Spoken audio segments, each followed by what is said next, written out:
Oi pessoal, sejam todos muito bem-vindos ao nosso podcast Memórias, Sons e Trajetória da Educação.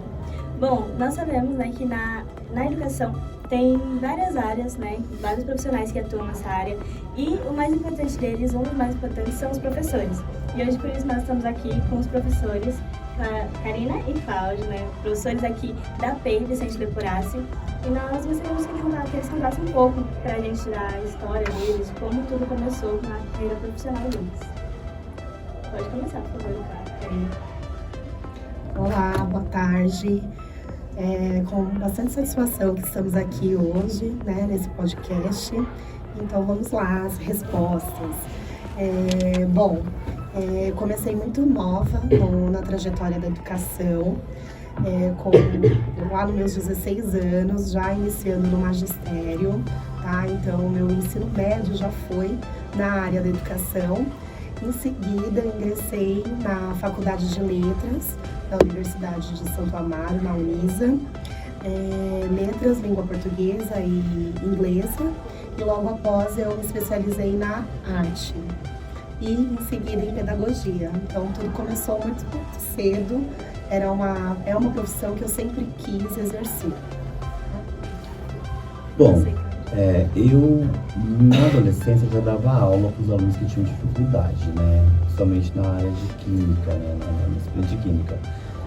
E aí eu quis fazer magistério, né? Mas eu sou de uma cidade do interior, meus pais moravam na cidade do interior. E aí a cidade era toda carregada de preconceito, então meu pai não permitiu que eu fizesse magistério como opção ao ensino médio, né? Que faria conjunto. Bom, aí eu vim para São Paulo, comecei a trabalhar com outras questões, outras coisas, outros ramos de atividade. Só depois que eu fui realmente estudar, fazer letras, aí me pós-graduei, e aí prestei concurso, passei, e aí vim trabalhar como professor, isso tem desde 2009. São muitos anos, né, nessa carreira. E desde quando, vocês atuam nessa área? Certo. A mesma experiência que o Cláudio teve em ensinar, né, as crianças com dificuldades, antes da formação também tive essa experiência. Então começou muito jovem, como eu já disse, e eu atuo na Secretaria do Estado de São Paulo há 20 anos. Iniciei na educação infantil, como professora de um orfanato, e ali eu só fui me encantando pela educação. Depois de alguns 2 anos, eu iniciei no ensino de educação básica do Fundamental 2, em língua portuguesa. Depois eu passei a ser professora de língua inglesa efetiva e prestei o concurso também para a arte, onde eu atuo atualmente. Porém, nesse trajeto de 20 anos, eu tenho aí 12 anos de experiência na coordenação pedagógica, tá? Então, encantador o trajeto profissional na área da educação e bem extenso. Eu realmente comecei em 2009, aí permaneci, né, comecei trabalhando com alunos do EJA, Educação de Jovens e Adultos, que era muito bacana, um projeto bem legal, assim, e eu aprendia muito com eles, até pela vivência, pelas situações, a situação de por que eles deixaram a escola, por que eles voltaram, então isso foi bom para o meu aprendizado também, entender o porquê que, quando eu vim, por exemplo, trabalhar com o ensino fundamental, o porquê que o aluno não aprendia. Eu já tinha uma experiência no EJA e sabia por que o do EJA não tinha aprendido no momento certo. Então isso ajudou também. E aí depois eu vim para a escola de tempo integral, né? Isso já tem quase 3 anos, que é uma mudança de postura, mais um amadurecimento, né, na minha carreira. E aí estou até hoje aqui no Vicente Leporassi. Nossa, com todos esses anos, né? Eu imagino que vocês tenham criado bastante histórias, né? Bastante coisas assim, bastante memórias que vocês levam até hoje, né? E aí, fala um pouquinho pra gente, vale a pena ser professor? Por quê? Vale, porque assim, qual parte vale mais? É muito desafiador ser professor, porque nós lidamos aí com muitas pessoas em um mesmo espaço, muitas diferenças sociais, muitas diferenças emocionais, né? Muito desafiador. Mas quando a gente vê alunos como vocês, como muitos da nossa escola, vencendo, né, os obstáculos da vida, se superando, quando nós encontramos com alunos que já estão formados e que passaram, né, pela nossa sala de aula, é muito gratificante. Então, eu acredito que sim, vale a pena, sim. Olha, vale a pena. Não no sentido só do salário. O salário não é tão baixo assim, né? Nós temos um salário razoável, digamos assim. Se você falar um salário baixo, realmente uma família não conseguiria se manter. Eu vejo vários professores que conseguem se manter com seus filhos, né? Então não é tão baixo assim.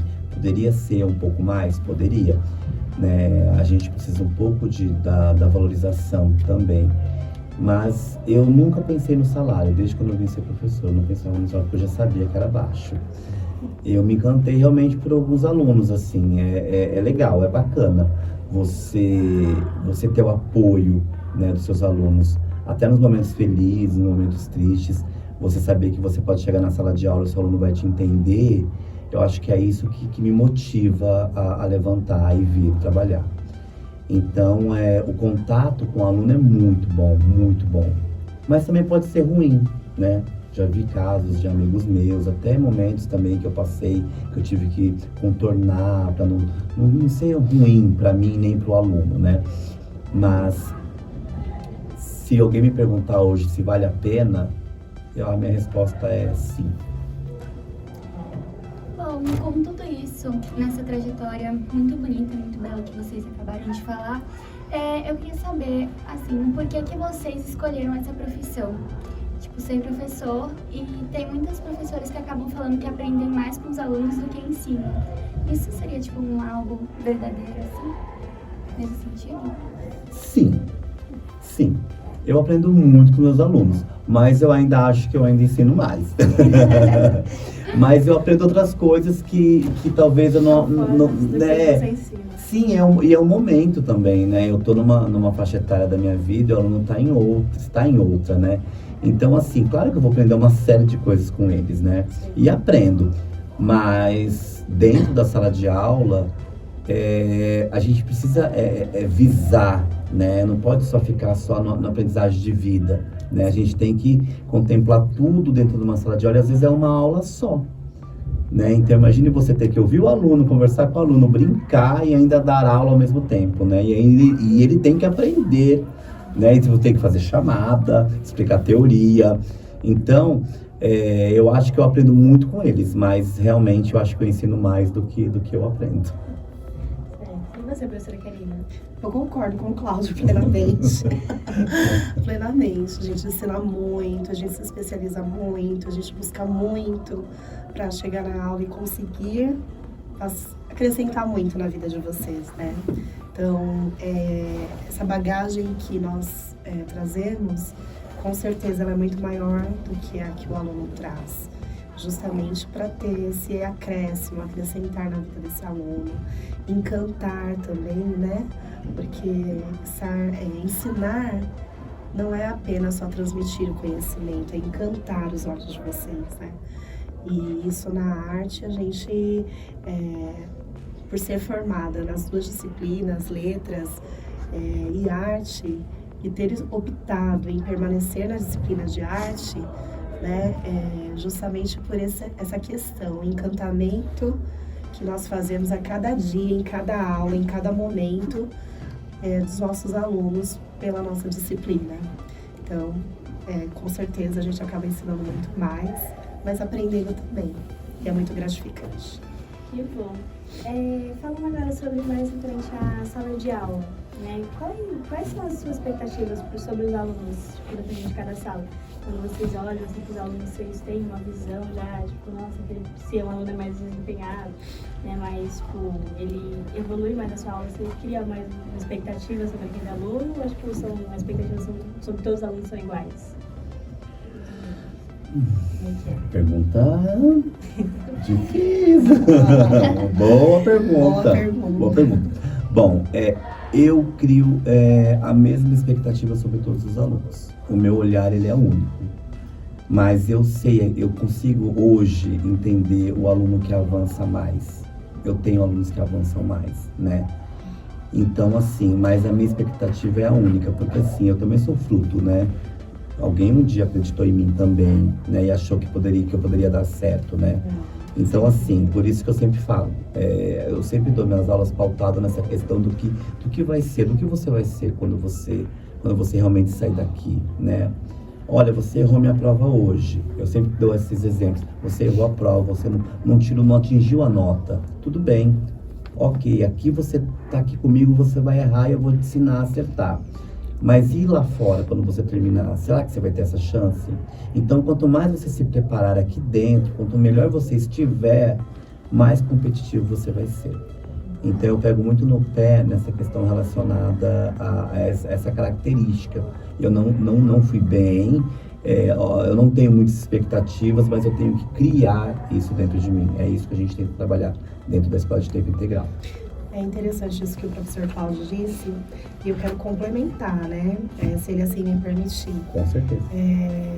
A expectativa que nós trazemos para o aluno, mas é aquela que o aluno traz, né? Aquela expectativa que ele cria dentro daquela disciplina. Isso, sem dúvida, também é muito importante, né? Para o desenvolvimento das aulas, para o aprendizado. Né? Infelizmente, a gente se depara com uma turma, de repente, de 30, onde 10, 5, né, tem uma expectativa de crescimento, ou olhar para o seu projeto de vida, ou olhar para o seu futuro, saber que é no agora que está se construindo o amanhã, né? Então, a gente se depara com essas questões. E muitas vezes a gente acaba também se frustrando, né? O professor, ele acaba se frustrando porque ele vê que isso isso que deveria o aluno trazer na sua mochila, ele não traz, né? Ele deixa, ele acaba focando em outras coisas ou não tendo um foco, né, para a educação. E esse é um ponto que, dentro da Escola de Ensino Integral, Cláudio, que me encanta muito, quando a gente foca no projeto de vida do aluno, né? Então, o programa de ensino integral, ele traz esse foco. Com certeza, vocês antes, na escola de ensino regular, não se falava em projeto de vida, no seu futuro, né? E o programa, ele traz essa visão justamente para trazer o aluno, né, com essa responsabilidade do hoje, que vai refletir no amanhã, né? Então, isso é fundamental também, essa bagagem. E aqueles que não trazem, a gente tenta colocar na mochila, né? Tenta colocar nessa mochilinha o foco, né, a responsabilidade e outras habilidades socioemocionais aí que são importantes ser desenvolvidas aí no trajeto de educação. O Kátia, só complementar também uma coisinha da Kátia, eu achei bem bacana ela falar sobre o projeto de vida. E eu não tive projeto de vida. Não tive. Nosso projeto de vida, na época que nós estudávamos, era o quê? Era terminar os estudos e fazer uma faculdade. E aí você pensava na faculdade que você ia fazer. Nós fazíamos testes vocacionais, você lembra, Kátia? E aí o que saísse lá, a gente pensava que estava ok. Olha, é legal fazer um teste vocacional? É legal, porque muitas das coisas que eu pensei para minha vida estavam dentro daquele teste vocacional que eu tinha feito. Mas hoje, você ter um projeto de vida, poder trabalhar em cima dele, poder mudar se você perceber que não é aquilo, você poder ser protagonista da sua vida, decidir o que você vai ser, decidir o que você vai fazer. E, sabe, isso é incrível. Dentro do programa de ensino integral, nós que somos professores, o aluno ainda talvez não tenha incorporado isso. Não são todos, mas uma boa parte não incorporou. Mas nós que somos professores, poder enxergar isso a longo prazo é incrível.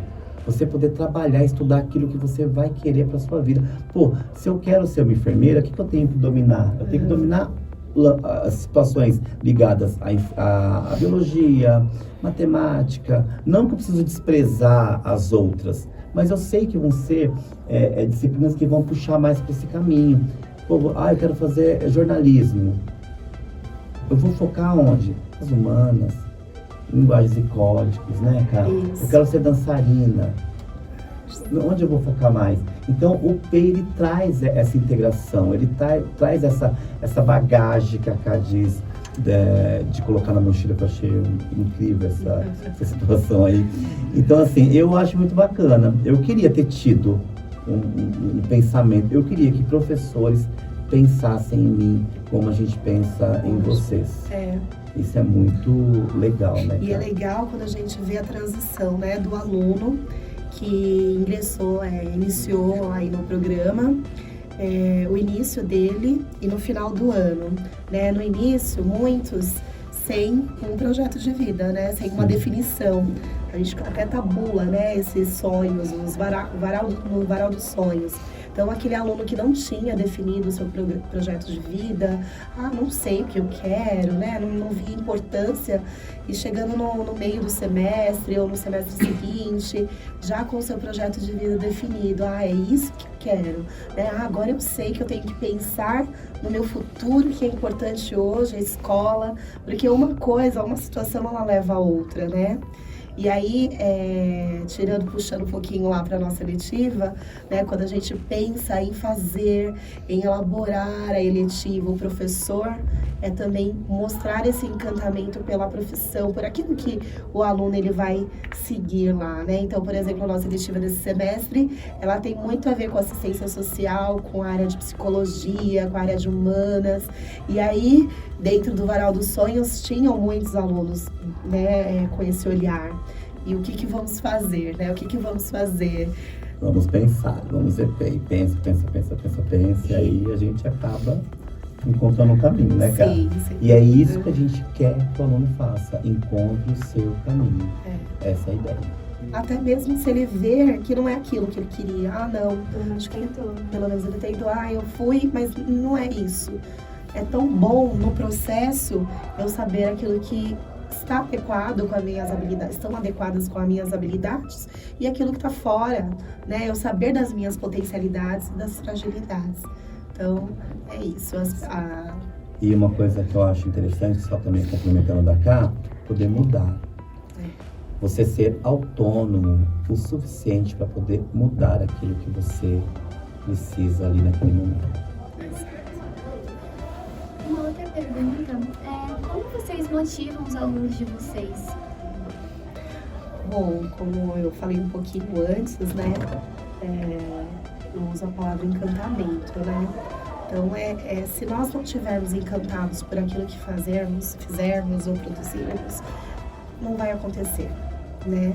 Então, eu acho que é o gostar, né? Gostar do que se faz, para que os outros também passem a gostar. Passem a olhar, poxa, esse professor realmente ele gosta do que faz, ele ensina com brilho nos olhos, ele fala com propriedade daquilo que diz respeito ao assunto, ao conteúdo.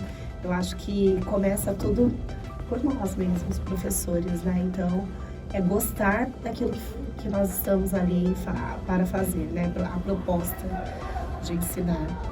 Eu também penso como a Cá, eu prezo muito pelo profissionalismo, né? Eu quando eu levanto, eu sei que eu vou chegar na escola, a escola não vai estar fechada. E os alunos não vão estar em casa. Eu sei disso, então eu sei que eles vão estar aqui. E por mais que eu não esteja bem ou tenha algum problema, eu tenho que entrar na sala de aula e desempenhar aquela função, né? Eu sou professor, eles estão esperando. Então, assim, como eu motivo um aluno, por exemplo, que está me esperando, né? Como eu vou motivar ele? Eu penso em tecnologia, eu penso em ações fora da sala de aula, eu penso no pátio. Se eu percebo que eu posso fazer algo no pátio, eu vou pro pátio com eles. Isso, para mim, é uma coisa tão pequena, porque é só eu falar, gente, no pátio agora. Mas para eles é uma coisa tão, parece que, sei lá, não sei o que acontece. Parece que existe sei lá o que é no pátio. Eu não sei o que tem no pátio. Né, cara? Mas só de falar, gente, vamos terminar a atividade no pátio? Nossa, tudo muda. Então eu sempre penso com computadores, da da tecnologia. A gente joga, às vezes eu faço chamada de memes com eles, que eles gostam. Ontem mesmo foi chamado de elogios pra mim, assim, então é bem legal. Eles que proporam, não foi eu não foi eu. Então, assim, eu tento ficar mais próximo deles, assim, né? Não ficar com aquela ideia só de que o professor Cláudio rígido, que cobra, né? Só ele sabe. Não é, cara? Então, assim, eu sou rígido, eu sei um pouco com eles, mas porque eu quero realmente encontrar os meus alunos um dia, como eu já encontrei outros, né? Ai, professor, eu tô fazendo isso, eu tô fazendo aquilo, eu tô trabalhando com isso, com aquilo. Nossa, que bacana, eu lembro de você queria fazer isso e você conseguiu.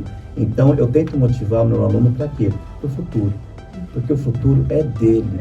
O futuro não é meu, é dele. Ele vai ter o futuro dele. Ele que vai construir isso junto com a família dele ou com a família que ele vier a constituir também.